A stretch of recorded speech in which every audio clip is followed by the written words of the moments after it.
What do I do when I'm broken? When I'm broken, I relish it. That's what I'm going to do. I'm going to use it.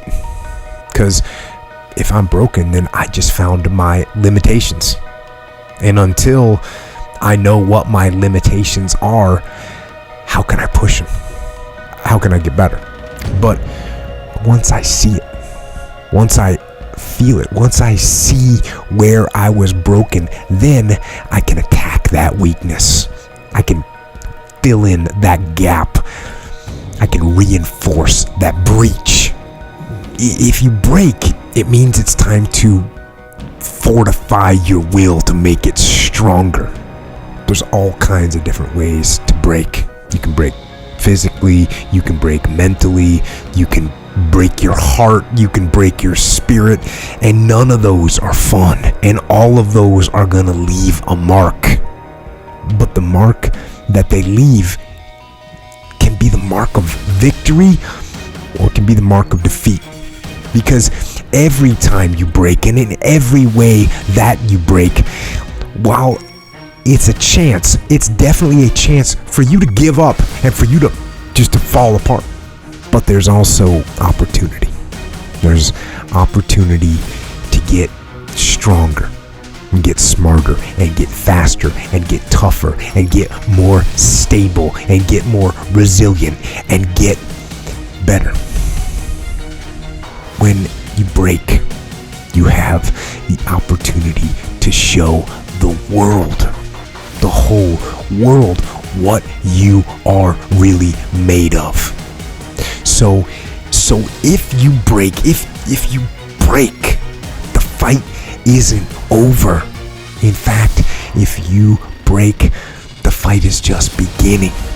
And as you crawl up and out of that dismal and wretched place, and you're covered in blood and sweat and dirt and filth as you rise above what you were.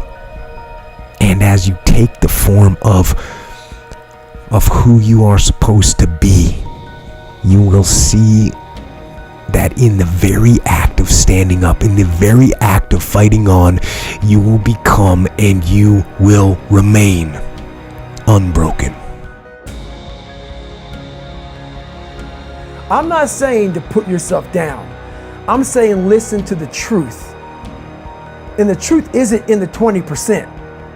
The truth is in this other part of your brain saying, look, man, you're wasting a bunch of percentage here. We have 80 more percent that we're not tapping into, because in this other 80% is suffering, pain, failure,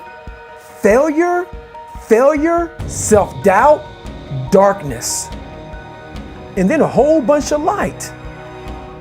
But to get to this light, you gotta go through all of this shit. So a lot of us know that.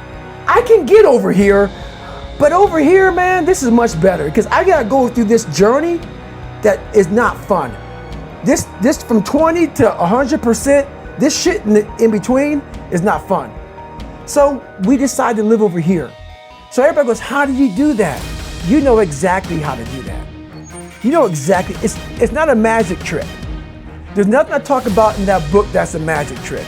It's all back down to a very primitive mindset of we just have to do. It's like breathing. Breathing becomes normal. Like we don't even know that we're doing it. That's how you have to live your life.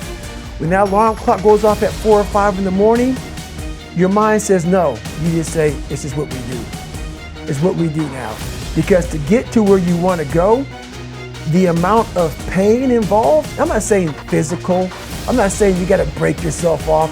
The amount of mental pain of how many times you're going to have to do something that you don't want to do to get to where you want to go is going to be, there's going to be more times you do something that you don't want to do than you are going to want to do. And that's your new norm. So then it's like breathing. And then once you do this over and over and over again, it becomes like breathing. I don't want to live this lifestyle, but to get to the other side of this, I have to.